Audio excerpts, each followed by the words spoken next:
হাটহাজারী নাজিরহাট মহাসড়কত বেপরোয়া বাস ও সিএনজির অটোরিকশার মুখোমুখি সংঘর্ষে অটোরিকশাত তাহা ড্রাইভার সহ 4 জন যাত্রীর মধ্যে 2 জন ঘটনাস্থলত নিহতই, বাকি 2 জন গুরুতর আহত অবস্থায় এখানে স্থানীয় প্রাইভেট হসপিটাল ভর্তি করানো হয়। মের 25 তারিখ শনিবার দুইজে 2 তারিখকে হাটহাজারী উপজেলার মির্জাপুর ইউনিয়নত মৈগ্যের হাট এলাকাত এই ঘটনা সংঘটিত হয়। মানিকচরের মাছ সিএনজি না আছে, সিএনজি স্যার ঠিক আছে না, মাছ এনে রে মারগে সিএনজি মার দিয়ে সিএনজি আর হঠাৎ চাপাবো ভাই ইবে এটার বিস্কান দিয়ে গাড়ি এই সাইডে তুমি গাড়ি এই তো হনুমিকে যাইবার জায়গা নাই, এ ঘরে বাসে নাই আর এটা রং সাইডে মারে দি, রং সাইডে যখন মারে দি ভাই মানুষ বাদ দিয়ে পড়ে গিয়ে এই বুড়া মানুষ ইবে চাক্কা তলে হয়ে দেখ, কিন্তু ইবে কিছু ইবে চাক্কা তলে পড়ে বেশি গিয়ে মূলত বলতে বাসে নিক্ষেপ নাই, সিএনজি নিক্ষেপ নাই না, বাসই ওভারটেক করতে গেলে সিএনজি এনারা বাসে মার দিয়ে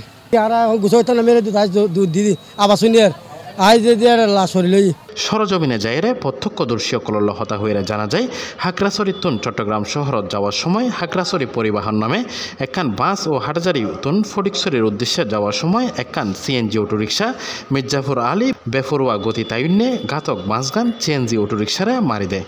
সিএনজি অটোরিকশা তাহার ড্রাইভার সহ 4 জনের মধ্যে 2 জন ঘটনাস্থলত মারা যায়।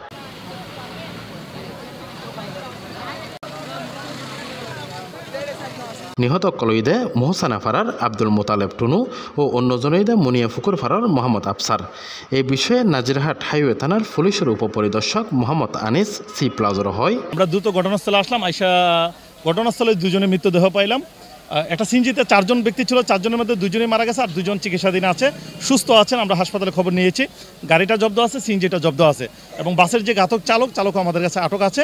পরবর্তী তদন্তপূর্বক আইনগত ব্যবস্থা নেওয়া হবে। হৈরাহি গত নভেম্বর 7 তারিখ একই রাস্তার মধ্যে সড়ক দুর্ঘটনাত পরিবারের 7 জন একসাথে নিহত হয়। রাস্তায় ডিভাইডার নাইলে রাস্তায় যে মানুষজন যে হাঁটা চলা করবে কোনো নিশ্চয়তা নাই, প্রতিনিয়ত অ্যাক্সিডেন্ট হয় রোডের মধ্যে। একখান এই দাবি যাতে রোড গানত একখান ডিভাইডারের ব্যবস্থা করে।